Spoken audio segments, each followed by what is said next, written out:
Bienvenidos a todos a un nuevo episodio del canal Mexlivo. Hoy tenemos a un invitado cuya historia parece sacada de una película, pero es la cruda y absoluta realidad de nuestro país. Un hombre que estuvo en el centro del huracán durante uno de los conflictos más sangrientos de la historia moderna de México. ¿Cómo prefieres que te llamemos hoy? Llámame Sombra. Es el indicativo que usaba en los radios. Y creo que es lo único que me queda de aquella época. Una sombra. Sombra, tu historia es sobre cómo fuiste el enlace entre el Cártel del Golfo y los Zetas, y cómo intentaste evitar la guerra entre ellos. Pero, ¿cómo empezó todo esto para ti? ¿Cómo entraste a este mundo? Empezó como empiezan casi todas las tragedias en este país, mi hermano. Por hambre, por falta de oportunidades y por la ilusión de ser alguien.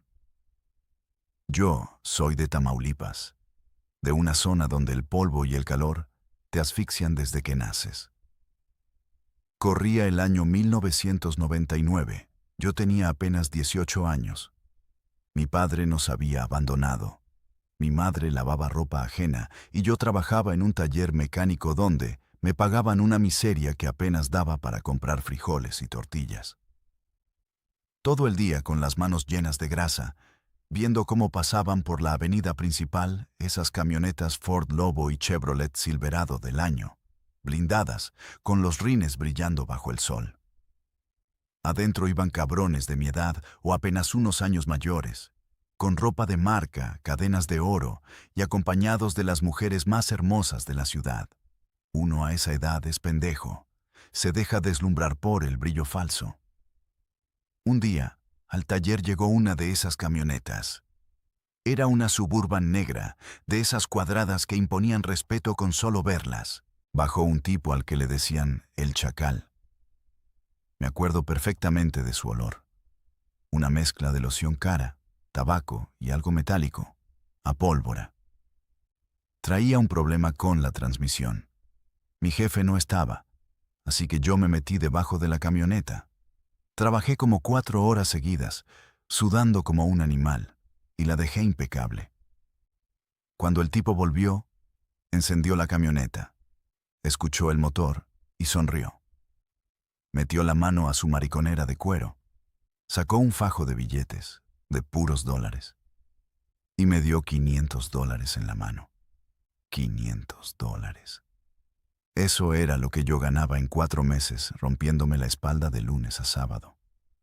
Me miró a los ojos y me dijo: «Tienes talento con las manos, morro, pero te estás pudriendo aquí. ¿Quieres ganar de verdad? Búscame en el billar de la calle 14 esta noche». Yo sabía perfectamente quién era. Todos en la ciudad sabían que era uno de los comandantes del Cártel del Golfo, bajo el mando del señor Osiel Cárdenas. Sabía que si iba, cruzaba una línea sin retorno, pero sentí el peso de esos billetes en mi bolsillo. Pensé en los zapatos rotos de mi madre, y la moral se me fue al carajo. Fui al billar.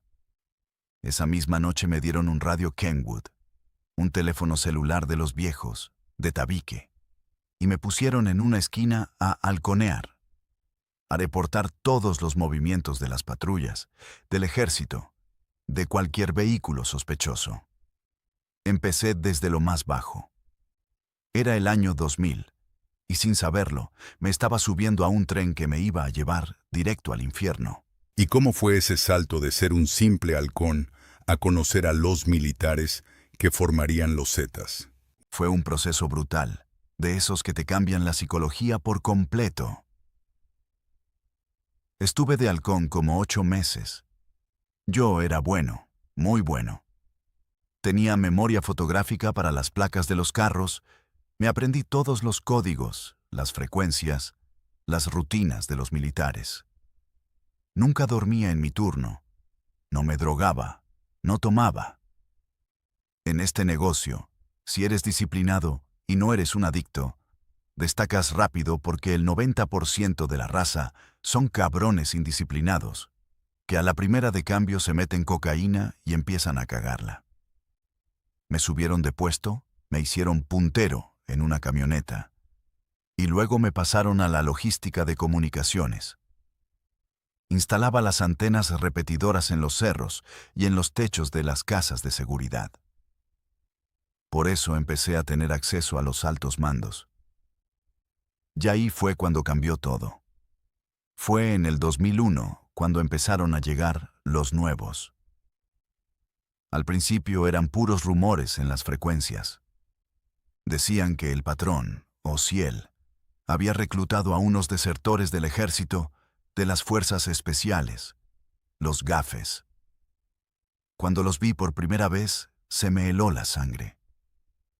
Estábamos en una bodega en las afueras de Matamoros, descargando un cargamento de armas que había llegado de Texas. De repente entraron 4 camionetas blindadas, pero no venían escuchando narcocorridos ni haciendo escándalo como los pistoleros tradicionales del cártel. Venían en completo silencio.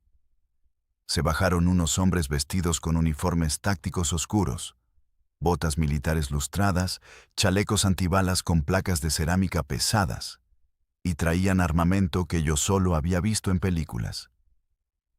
Fusiles AR-15 modificados, lanzagranadas M203, y unas pistolitas FN-57, las famosas matapolicías. Pero lo que más imponía no eran las armas, era su actitud, su postura. No hablaban de más. Usaban lenguaje militar.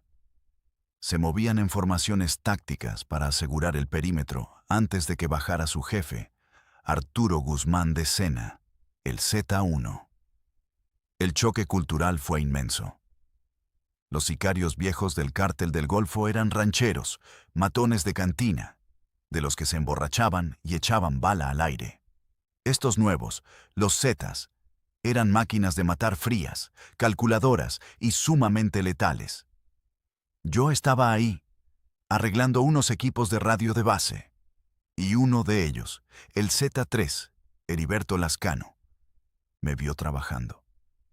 Lascano tenía una mirada que te perforaba el cráneo, unos ojos oscuros, vacíos, como si estuviera viendo a través de ti, como si ya estuvieras muerto. Me preguntó cómo funcionaba la encriptación de unas frecuencias que estábamos usando. Los matones normales del cártel no entendían ni madres de tecnología, pero Lascano sí. Le expliqué el sistema de salto de frecuencia para evitar que los gringos de la DEA nos interceptaran. Le gustó mi respuesta. Le dijo a mi jefe de plaza: «Este morro se viene conmigo. Lo ocupo para mis comunicaciones». Y así, de la noche a la mañana, me convertí en el operador de radio y logística de confianza de la escolta personal de los líderes Zetas, aunque yo seguía siendo parte de la estructura original del cártel del Golfo. Era el puente técnico entre ambos mundos. ¡Wow! ¿Y cómo era la convivencia entre esos dos grupos tan diferentes? Era una olla de presión, hermano. Una bomba de tiempo que todos sabíamos que iba a explotar algún día. Pero nadie se atrevía a decirlo en voz alta mientras Ociel estuviera al mando. Mira, al principio, los Zetas eran simplemente el brazo armado, los guardaespaldas de élite. Pero rápidamente empezaron a crecer. Eran demasiado eficientes. Si el cártel del Golfo mandaba a 10 pistoleros tradicionales a limpiar una plaza, regresaban 5, habían hecho un desmadre mediático y dejado testigos. Si mandaban a un escuadrón de Zetas, hacían una operación quirúrgica. Entraban de madrugada, reventaban la casa, extraían al objetivo, no dejaban ni un casquillo en el piso, y el cuerpo desaparecía para siempre. Se los llevaban a cocinar en tambos, con diésel. El nivel de terror que implementaron no tenía precedentes. Y claro, con esa eficacia, empezaron a pedir más poder, más plazas, más tajada del negocio. Yo estaba en medio. Por un lado, mi origen, mis amigos y mis jefes directos eran de la vieja guardia del cártel, la gente de Eduardo Costilla, el COS. Por otro lado, mi trabajo diario era con los líderes Zetas, instalando sus sistemas de comunicación en Nuevo Laredo, Reynosa, Monterrey. Yo escuchaba cómo hablaban los unos de los otros en privado. Los del Golfo decían: estos pinches guachos, militares, se están creyendo mucho. Son nuestros empleados, nosotros les damos de tragar. Y los Zetas, especialmente Miguel Ángel Treviño Morales, el Z40, decían: estos mugrosos rancheros son unos inútiles. Nosotros hacemos todo el jale pesado. Nosotros ponemos la sangre, deberíamos ser los dueños. La tensión se podía cortar con un cuchillo. Yo me mantenía neutral. Mi regla de oro era: no opino, no chismeo. Solo instalo los equipos, entrego los mensajes tal cual y me hago invisible. Esa neutralidad me salvó la vida muchas veces. Pero también me convirtió en la pieza clave cuando todo se fue a la mierda. Porque de repente ambos bandos confiaban en mí. Sabían que Sombra no tenía ambiciones de ser jefe de plaza, que Sombra no robaba mercancía. Sombra solo hacía que los radios funcionaran y entregaba la información exacta. Me volví una especie de traductor. Si el COS quería darle una orden a Lascano, no le llamaba directamente porque terminaban mentándose la madre. Me usaban a mí. Dile a Yasca que mueva a su gente de la carretera tal porque vamos a pasar un cuadro de mercancía. Y yo iba con Lascano, modulando mis palabras para que no sonara a orden, sino a coordinación estratégica. Porque si a los Zetas les dabas una orden de mala manera, te cortaban la cabeza.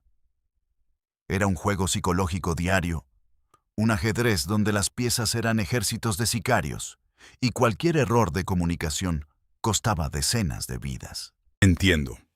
¿Cuál fue el momento en que sentiste que esa paz ya no se podía sostener? Todo se empezó a desmoronar en el 2007.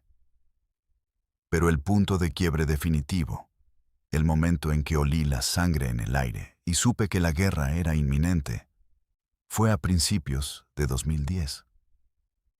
Para ese entonces, Ociel ya había sido extraditado a Estados Unidos. Sin el jefe máximo, la cadena de mando se volvió un caos. El COS intentó asumir el liderazgo absoluto, pero Lascano y el Z40 ya tenían su propia estructura enorme, sus propios laboratorios, sus propias rutas de extorsión y secuestro. Ya no necesitaban al cártel del Golfo. El ambiente estaba tan tenso que ya no podíamos ni entrar a ciertas ciudades. Si yo iba a Nuevo Laredo, territorio Z, los del Golfo me miraban con sospecha. Si iba a Matamoros, territorio del Golfo, los Zetas pensaban que yo les estaba pasando información a los otros. La paranoia era total. Una tarde de enero de 2010, me llamaron a una junta de emergencia en una hacienda cerca de Reynosa. Estaba lloviendo, hacía un frío cabrón, de esos húmedos que te calan los huesos. Cuando llegué, el perímetro estaba rodeado por más de 80 camionetas artilladas. Adentro, en un salón enorme que olía a carne asada, humo de cigarro y alcohol fino, estaban varios de los comandantes más pesados del cártel del Golfo. El ambiente estaba pesadísimo. Nadie hablaba. Solo se escuchaba el teclear de los radios Nextel. Me llamaron al centro de la mesa. Uno de los comandantes, con los ojos rojos por la cocaína y la furia, me agarró de la chamarra y me gritó: estos hijos de puta de la letra acaban de levantar a mi compadre Víctor. Lo agarraron en Monterrey y no aparece. Víctor era Víctor Peña, el Concord 3, un cabrón muy respetado en el Golfo. Según los reportes que yo mismo había interceptado, la gente de Treviño, el Z40, le había pedido a Víctor que entregara a alguien de su equipo. Y como se negó, se lo llevaron a él. Eso no era una simple ofensa. Era una declaración de guerra abierta. Los códigos se habían roto. Yo sentí que el corazón se me salía del pecho. Tragué saliva, intenté mantener la voz firme y dije: Patrón, déjeme verificar la frecuencia de Monterrey. Déjeme hablar con la estaca del Z40. A lo mejor es un malentendido. El comandante me miró con un desprecio asqueroso. Soltó mi chamarra. Sacó su pistola Colt .38 Super, con cachas de oro. Le cortó cartucho y me la puso en la frente. El metal frío del cañón se sentía como hielo en mi piel. No hay malentendidos, Sombra, me dijo con una voz ronca.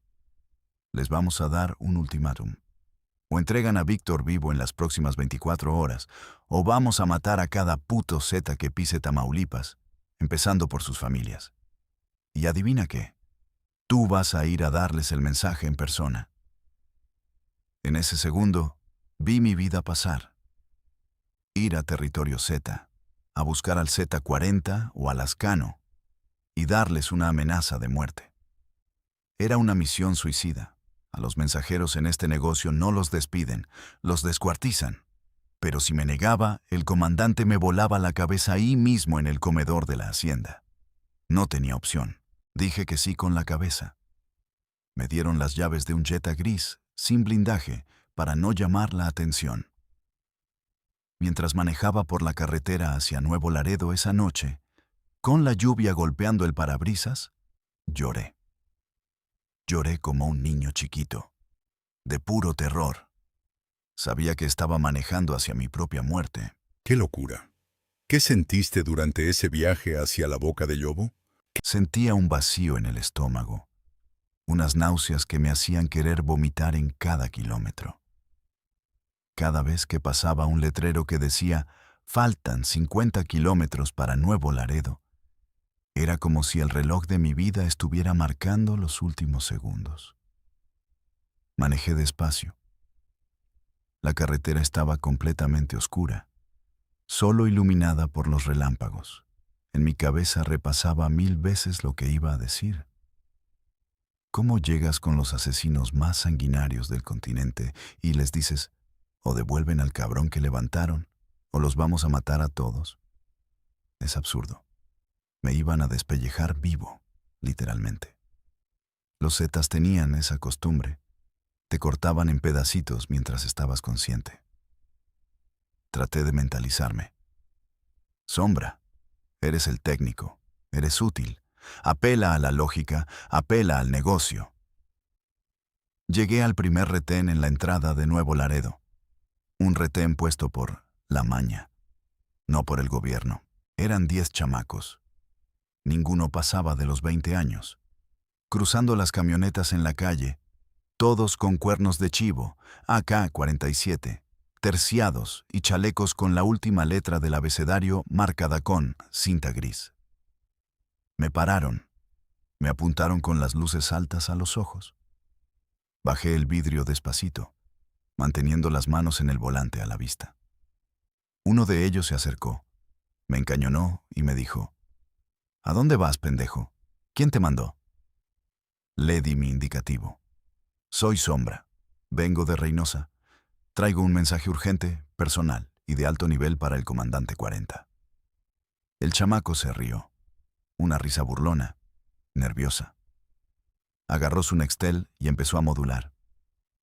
Aquí tenemos a un pajarito que dice ser Sombra, que quiere ver al señor. Hubo un silencio en el radio que duró como 3 minutos. Los 3 minutos más largos de mi existencia.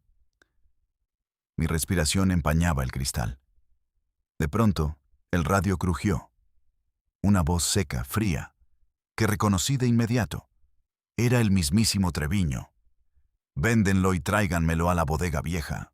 El chamaco me sacó del carro a jalones. Me pusieron una venda negra apretada en los ojos. Sentí el cañón de un fusil en las costillas y me aventaron a la cajuela de una camioneta. El olor a polvo y aceite de esa cajuela nunca se me va a olvidar. El trayecto duró unos 20 minutos, dando vueltas cerradas a propósito para que yo perdiera el sentido de la orientación. El vehículo se detuvo. Escuché un portón de metal oxidado abrirse rechinando. Me sacaron a empujones, me obligaron a caminar tropezando y me hincaron en un piso de cemento que estaba pegajoso. Olía a cloro, a amoníaco, a hierro. Olía a sangre fresca. Me quitaron la venda de un tirón. La luz me cegó por un segundo. Cuando mis ojos se enfocaron, el alma se me cayó a los pies. ¿Qué viste al abrir los ojos? Vi el infierno mismo. Estaba en una nave industrial abandonada, iluminada con luces halógenas de construcción. Había al menos 30 hombres armados hasta los dientes, formando un semicírculo alrededor mío. Todos con pasamontañas, silenciosos como estatuas de la muerte. Y en el centro, sentado en una silla de plástico blanco, estaba Miguel Ángel Treviño, el Z-40. Estaba limpiando un cuchillo de cacería con un trapo. A unos metros de él había unas bolsas de basura negras de plástico grueso, de donde se escurría un líquido oscuro. No necesité preguntar qué había adentro. Mi cerebro entendió de inmediato. Llegué tarde. Víctor ya estaba muerto. Treviño levantó la vista, me miró con esos ojos inyectados en sangre, de loco, de un cabrón que disfruta causar dolor. Se paró lentamente. Caminó hacia mí y se puso en cuclillas para quedar a la altura de mi cara, porque yo seguía hincado. Me llegó su aliento, olía a alcohol y a cigarro barato. Me dijo con voz muy baja: «A ver, pinche sombra, ¿qué mensaje tan importante me manda la pinche mugre del Golfo que vienes a meterte a mi casa en la madrugada?» Yo estaba temblando, pero sabía que si mostraba debilidad, si tartamudeaba, me iba a clavar ese cuchillo en el cuello ahí mismo. Respiré hondo. Lo miré a los ojos, luchando contra cada instinto de mi cuerpo que me gritaba que bajara la mirada, y le dije: «Comandante, vengo de parte de los mandos de Reynosa y Matamoros. Están pidiendo por el comandante Víctor. Dicen que si no lo regresan vivo a su plaza antes de 24 horas, se rompe la tregua, se rompe la alianza y va a arder todo el estado». Treviño se me quedó viendo. El silencio en esa bodega fue absoluto. Solo se escuchaba el goteo de la sangre de las bolsas contra el concreto. De pronto, Treviño soltó una carcajada, una risa enferma, estruendosa, que hizo eco en las paredes de lámina. Se volteó hacia sus hombres y gritó: «¿Escucharon eso, cabrones? Nos están amenazando estas putas ratas». Se volteó de nuevo hacia mí. La sonrisa desapareció de su cara en una fracción de segundo. Agarró mi cabello, jalándome la cabeza hacia atrás, y me puso el filo del cuchillo en la garganta. Sentí como el metal me cortaba ligeramente la piel. Una gota de mi propia sangre corrió por mi cuello. El tal Víctor era un pinche estorbo, me susurró al oído. «Ya lo hicimos pedazos, sombra. Literalmente. Y diles a tus putos jefes del Golfo que si quieren guerra, guerra van a tener. Que les vamos a arrancar la cabeza a todos y cada uno de ellos. Que Tamaulipas es territorio Z a partir de hoy». Yo cerré los ojos, esperando que jalara el cuchillo y me degollara. Pero entonces, la desesperación me hizo hablar. No fue valentía, fue instinto de supervivencia puro. «Comandante, espere», grité con la voz quebrada. «Si me mata a mí y si empieza la guerra hoy, los militares van a entrar a barrer todas las plazas. El gobierno gringo acaba de mandar más agentes a la frontera. Los drones están volando. Si nos matamos entre nosotros hoy, ustedes pierden las rutas del norte de Nuevo León. Ellos pierden los puentes de Reynosa. Y el negocio se cae para todos. Denme la oportunidad de ganarles tiempo». La presión del cuchillo en mi cuello se detuvo. ¡Qué tensión! ¿Funcionó ese argumento de los negocios? Funcionó por un hilo, hermano. A estos cabrones les gusta la sangre. Sí, son unos sádicos. Pero antes que cualquier cosa, son hombres de negocios. Treviño sabía perfectamente que yo tenía razón. Si estallaba la guerra abierta en ese momento, en enero de 2010. Con la Marina y el Ejército patrullando las calles por órdenes de Calderón, iban a perder millones de dólares en rutas de tráfico, porque las fronteras se iban a calentar demasiado. Aflojó el agarre de mi pelo, retiró el cuchillo y me tiró al suelo de una patada en el pecho que me dejó sin aire. Se me quedó viendo desde arriba, como si yo fuera una cucaracha. Tienes suerte de que eres el único cabrón que sabe arreglar los radios sin chingar las frecuencias. Sombra, escupió. Te voy a dejar vivir. Vas a regresar a Reynosa. Les vas a decir a esos pendejos que a Víctor lo levantó la Marina. ¿Me oyes? Vas a inventarles una historia técnica. Vas a decirles que interceptaste comunicaciones navales y que los marinos se lo llevaron a un campo militar en la Ciudad de México. Les vas a dar una esperanza falsa de que sigue vivo, para que pierdan tiempo buscándolo por otro lado.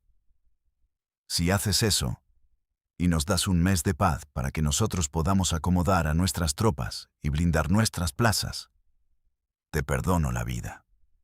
Pero si se enteran de la verdad hoy, si les dices que yo lo maté, el primer cabrón al que voy a mandar buscar para sacarle los ojos es a ti. Yo, tosiendo en el piso, intentando recuperar el aliento, asentí con la cabeza. Sí, comandante, alcancé a decir. Me agarraron de los brazos. Me volvieron a poner la venda en los ojos y me tiraron a la cajuela de nuevo.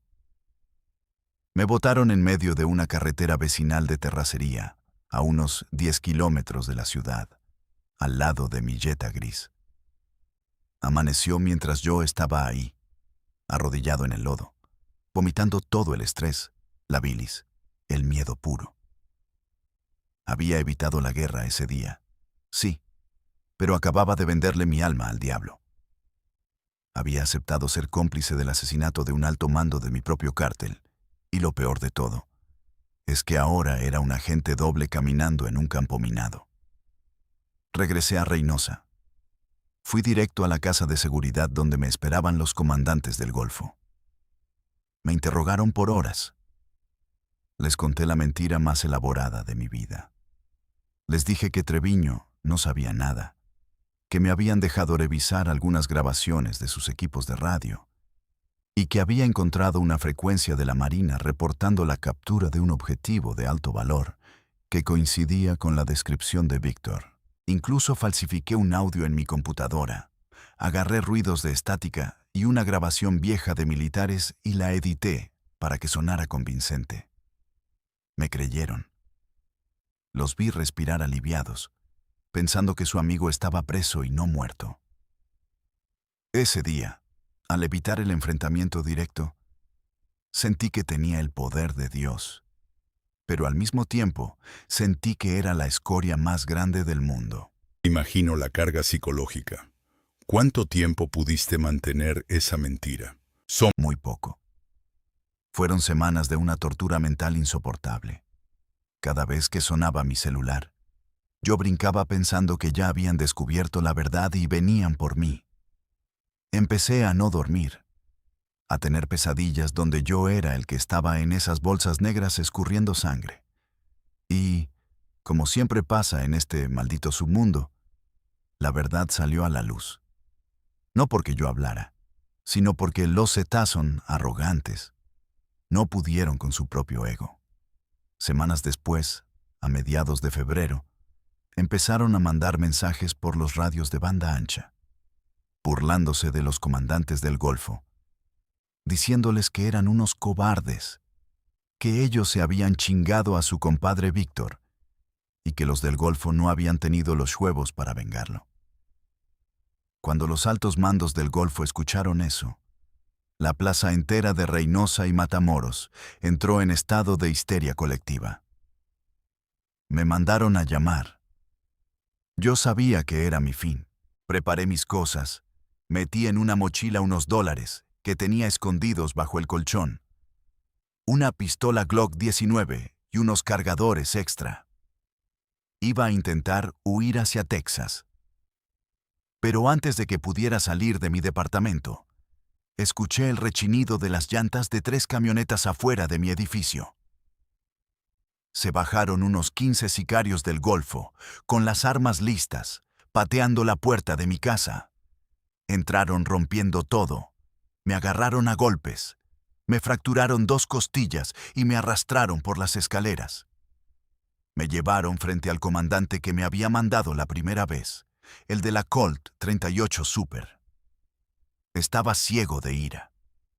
Me sentaron en una silla, amarrado. Me golpeó la cara con la cacha de la pistola, rompiéndome la nariz. La sangre me llenó la boca. «Nos traicionaste, hijo de tu puta madre», me gritaba. «Tú sabías que lo habían matado. Tú nos vendiste con esos putos guachos». Yo escupí sangre, lo miré y con la mayor tranquilidad que pude fingir, le dije: «Comandante, si les hubiera dicho la verdad esa noche, ustedes habrían ido ciegos a Nuevo Laredo». Treviño los estaba esperando con 200 hombres y armamento antiaéreo. Los iban a masacrar a todos. Les mentí para ganarles tiempo, para que ustedes se prepararan.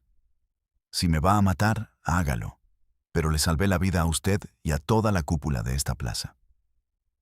Se quedó en silencio, mirándome con un odio profundo, analizando mis palabras. Él sabía de táctica militar y en el fondo sabía que yo tenía razón.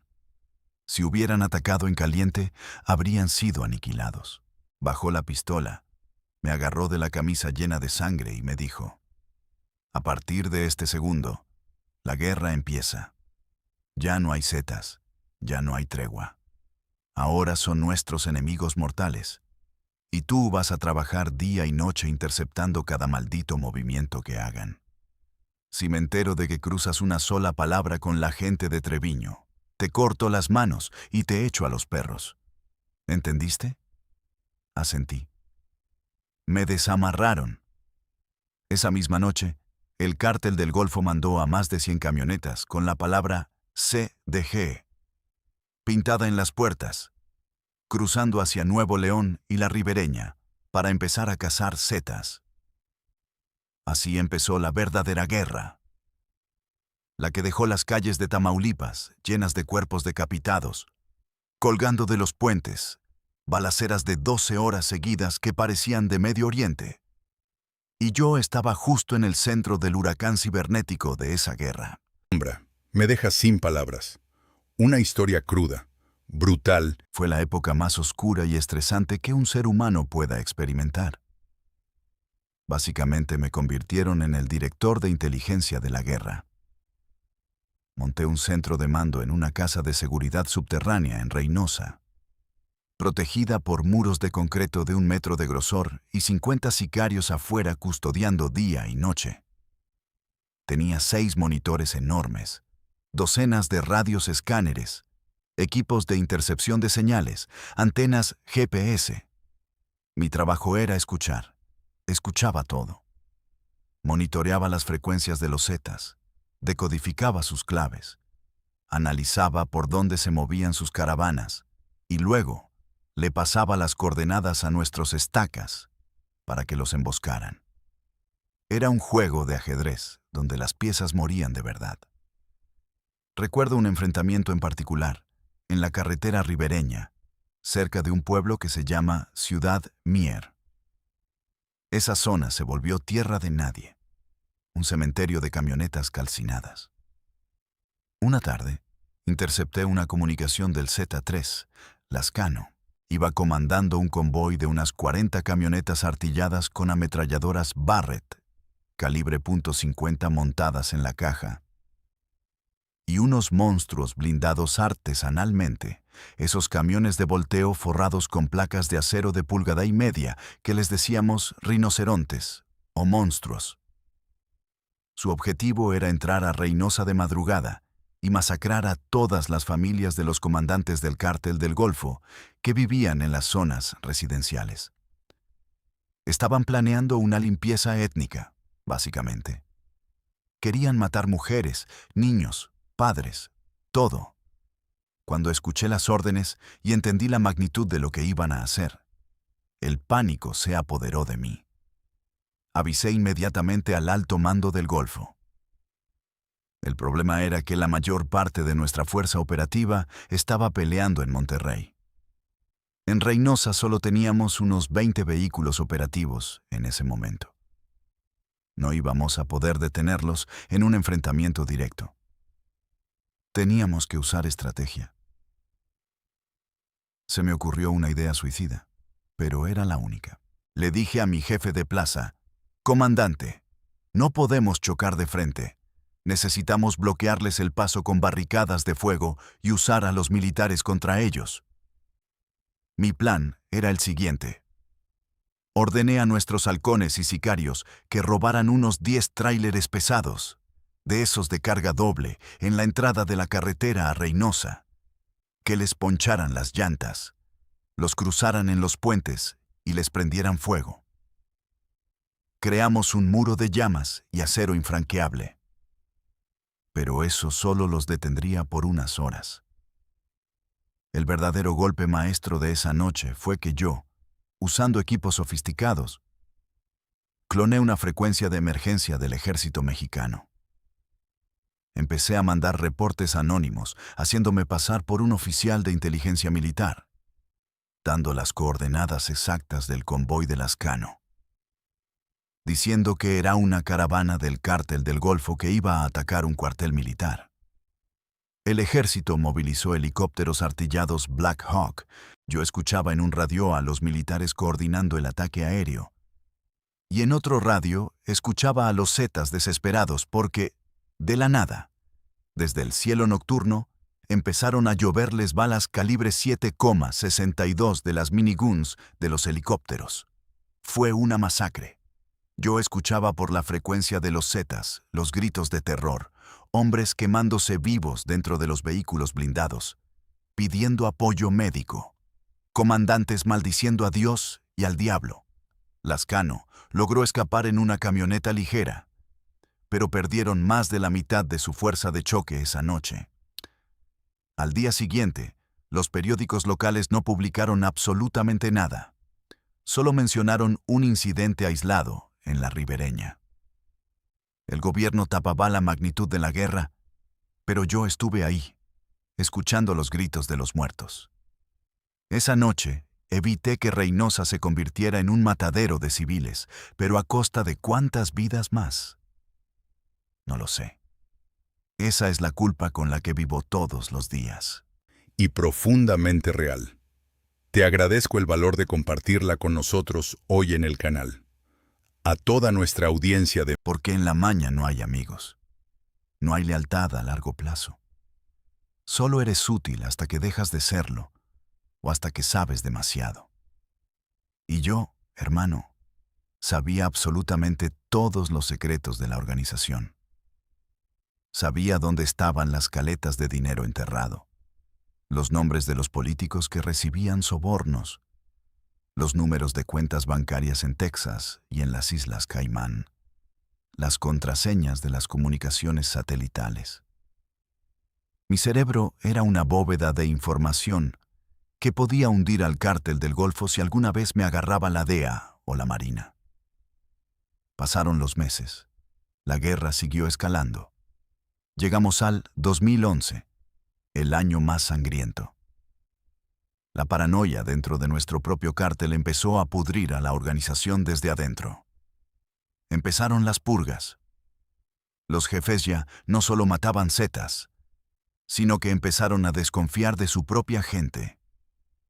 Si un comandante sospechaba que otro le estaba robando dinero o quería su plaza, simplemente lo acusaba de ser un traidor, un zeta encubierto, y lo mandaba a ejecutar.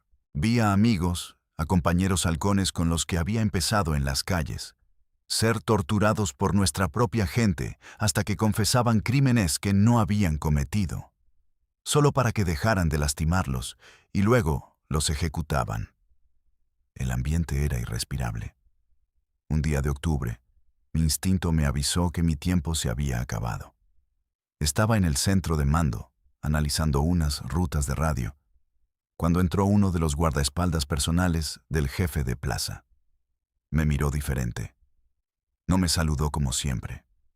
Se quedó recargado en la puerta, mirándome fijo, y me dijo: «Oye, Sombra, el patrón te quiere ver en la Hacienda del Sur esta noche.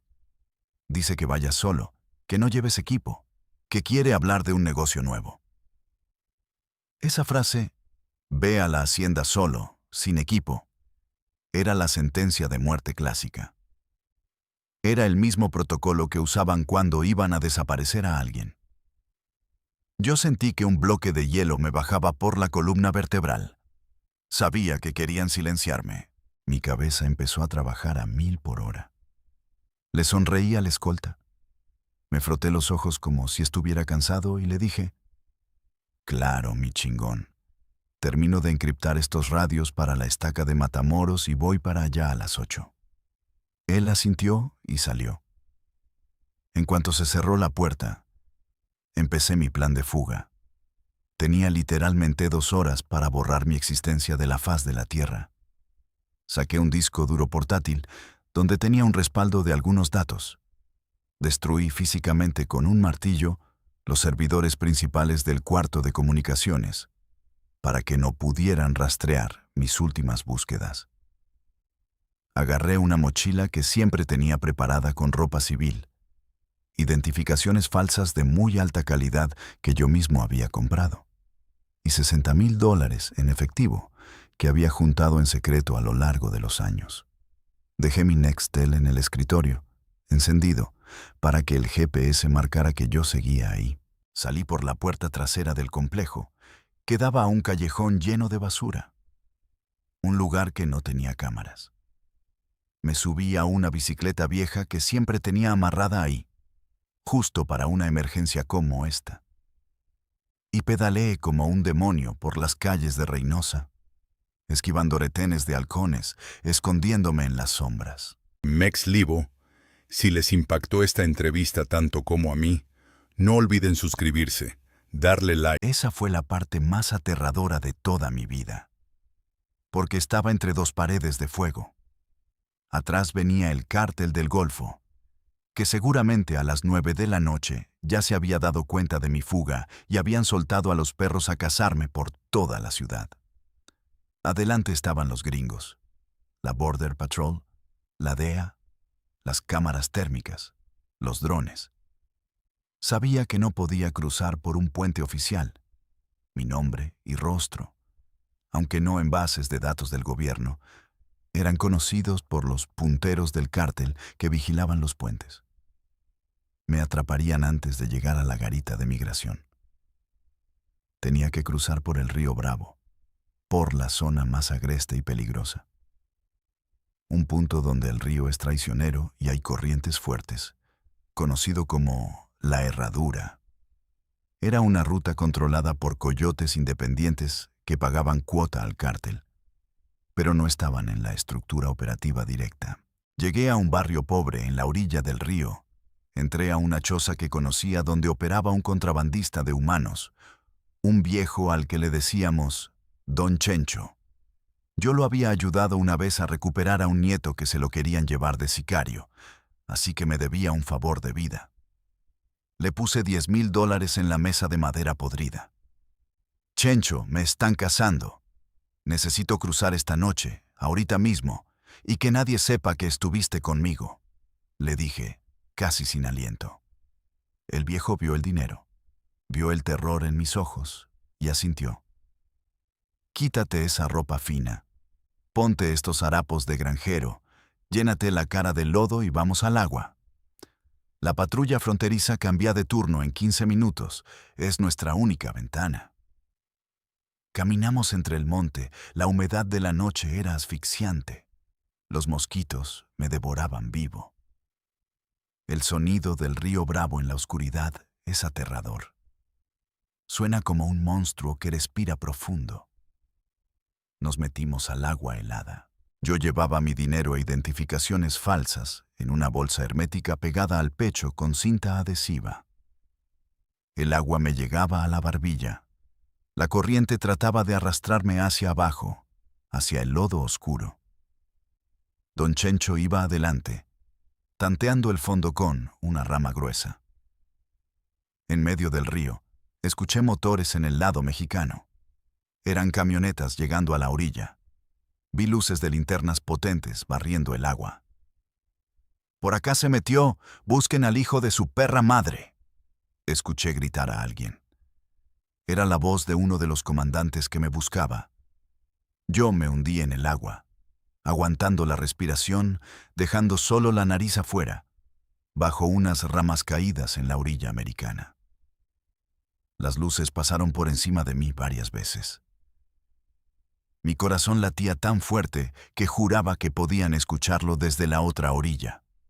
Me quedé sumergido en ese pantano asqueroso, tragando agua del río durante casi una hora, hasta que las camionetas se fueron. Cuando por fin salí del agua y toqué la tierra de Texas, el cuerpo me temblaba incontrolablemente, no sé si por el frío, el shock o la adrenalina.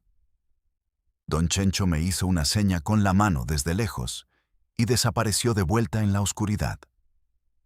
Yo empecé a caminar por el Monte Gringo, esquivando sensores de movimiento y helicópteros de la migra, hasta que llegué a una carretera estatal cerca de McAllen. Caminé horas hasta que una camioneta de granjeros me dio un aventón a la ciudad. Ahí compré un boleto de autobús hacia el norte, usando mi identificación falsa de un estudiante de ingeniería. Me fui hasta el corazón de Estados Unidos, a una ciudad donde hay mucha nieve en invierno y donde no hay mexicanos. Para perderme en el anonimato total, cambié mi nombre, mi forma de hablar, mi vida entera. Y compartir este episodio para que más personas conozcan la realidad sin filtros. El miedo no se va nunca. Se transforma en una paranoia funcional, mi hermano. Yo duermo con un arma cargada debajo de la almohada, incluso todos estos años después, viviendo en un lugar seguro, muy lejos de la frontera. Si voy a un restaurante, me siento de cara a la puerta. Si un coche negro se estaciona afuera de mi casa por más de 5 minutos, empiezo a planear mi ruta de escape por la ventana trasera. El cártel nunca olvida, y los Zetas, o lo que queda de ellos en sus diferentes facciones como el Cártel del Noreste, tienen una memoria de elefante para los traidores. Físicamente estoy vivo, pero psicológicamente soy un fantasma. Dejé a mi familia en México. A mi madre no pude volver a verla nunca. Mandarle dinero era ponerle un blanco en la espalda, así que tuve que fingir mi propia muerte. Me enteré por las noticias, años después, que el Cártel del Golfo regó el rumor de que yo había muerto en un enfrentamiento en la carretera y que habían quemado mi cuerpo. Supongo que para no verse incompetentes ante sus jefes por haberme dejado escapar. Eso me salvó la vida, porque dejaron de buscarme activamente. Pero el peso moral, eso es algo con lo que es muy difícil vivir. Yo trato de justificar mis acciones pensando que aquel día en la bodega con el Z-40, o aquella noche con el convoy de Lascano en la ribereña, mis decisiones salvaron vidas de civiles inocentes. Evité que las ciudades enteras ardieran mucho antes de lo que finalmente ardieron. Pero sé que es una excusa que me digo a mí mismo para poder mirarme al espejo. La verdad es que yo era parte de la maquinaria de la muerte. Instalar un radio, pasar una coordenada, decodificar un mensaje. Esas acciones técnicas mataron a cientos de personas. Sus caras se me aparecen en las pesadillas. Veo a los chamacos de 18 años, igual que yo cuando empecé, tirados en el asfalto con la cabeza destrozada. Este mundo es una ilusión, una maldita trampa. A los jóvenes que nos escuchan, que ven las series de narcos y creen que es una vida de lujo y poder, les digo esto. No hay finales felices en la maña. O terminas en una bolsa negra tirada en un baldío, o terminas en una prisión de máxima seguridad, o terminas como yo, vivo, pero condenado a ser una sombra por el resto de tus días, saltando ante tu propio reflejo, esperando que la muerte te alcance. El dinero que gané se esfumó. El poder no era mío. Y la tranquilidad la perdí para siempre el día que agarré esos primeros $500 de las manos del chacal. Esa es mi verdad. Y es la verdad del narcotráfico en México. De lo que pasa en las sombras de nuestro país. Nos vemos en la próxima. Y hoy en día, Sombra, ¿vives con miedo constante? ¿Cómo lidias con el peso de ese pasado? ¿Cómo lograste cruzar la frontera sin que te detectaran ni tus antiguos jefes ni la patrulla fronteriza? Increíble que hayas manejado todo eso desde los radios. Pero si eras tan valioso, ¿por qué tuviste que escapar al final? ¿Cómo era tu trabajo durante esos meses de guerra abierta y balaceras diarias?